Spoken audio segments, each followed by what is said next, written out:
नमस्कार। ये Delhi Meerut rapid train का ट्रैक है जिस पर इस समय कंस्ट्रक्शन चल रहा है। दुहाई से साहिबाबाद के बीच के हिस्से पर हैं हम, और यहाँ आप देख रहे हैं कि काम की गति बहुत धीमी है।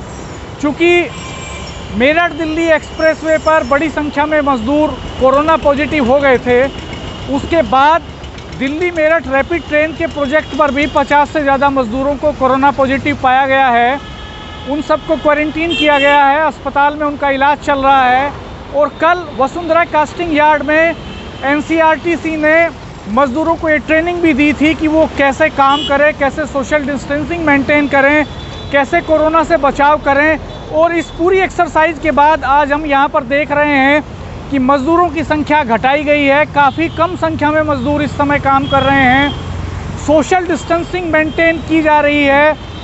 यहाँ आप देख रहे हैं कि यहाँ रोज़ाना काम चलता था। ये गुलदर है, यहाँ रोज़ाना काम इस समय चलता हुआ रहता था, लेकिन आज इस वक्त यहाँ काम नहीं चल रहा है। बीच में मेरठ से लेकर के साहिबाबाद तक जहाँ रोज़ाना काम पूरा स्पीड अप रहता था, वहाँ कुछ पैचेज में आज काम चल रहा है, अधिकांश हिस्सों पर काम नहीं हो रहा है। तो ये जो कोरोना है जिसने रफ्तार रोकने की कोशिश की है दिल्ली मेरठ रैपिड ट्रेन की, उससे लड़ने की कोशिश में जुटी है एनसीआरटीसी।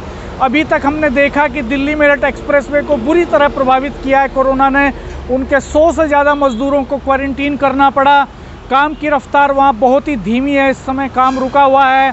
और दिल्ली मेरठ रैपिड ट्रेन का जो काम है वो मार्च से लेकर अब तक रुका नहीं था किसी भी समय, वो लगातार चलता रहा। जिन दिनों में कंप्लीट लॉकडाउन होता है, संडे सैटरडे, उनमें काम नहीं होता है, ना के बराबर होता है। बाकी हर दिन काम चलता रहता है यहाँ। अब चूँकि सैटरडे का लॉकडाउन ख़त्म हो गया है तो सैटरडे में भी यहाँ काम होगा। लेकिन इसी बीच ये ख़राब खबर आई, ये बुरी खबर आई, और बड़ी संख्या में 50 से ज़्यादा मज़दूर कोरोना पॉजिटिव हो गए, 50 से ज़्यादा कर्मचारी कोरोना पॉजिटिव हो गए। और ये खतरा पैदा हो गया है कि इंजीनियर्स में भी कहीं कोरोना का संक्रमण ना फैल जाए। उसके बाद एनसीआरटीसी और ज़्यादा अलर्ट हो गई है।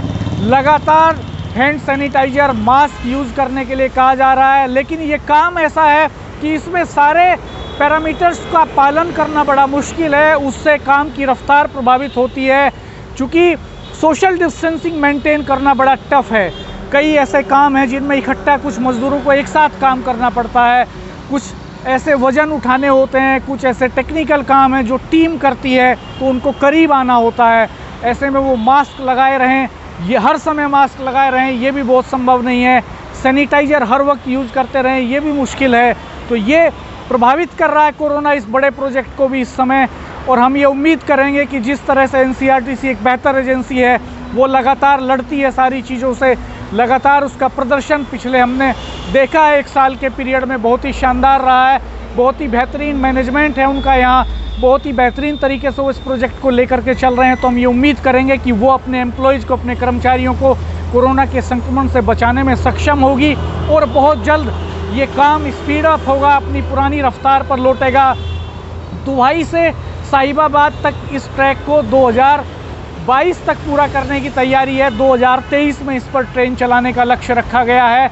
और मेरठ तक जो हिस्सा है उस पर भी काम अब लगभग छिड़ चुका है, लेकिन कोरोना की वजह से प्रभावित हुआ है।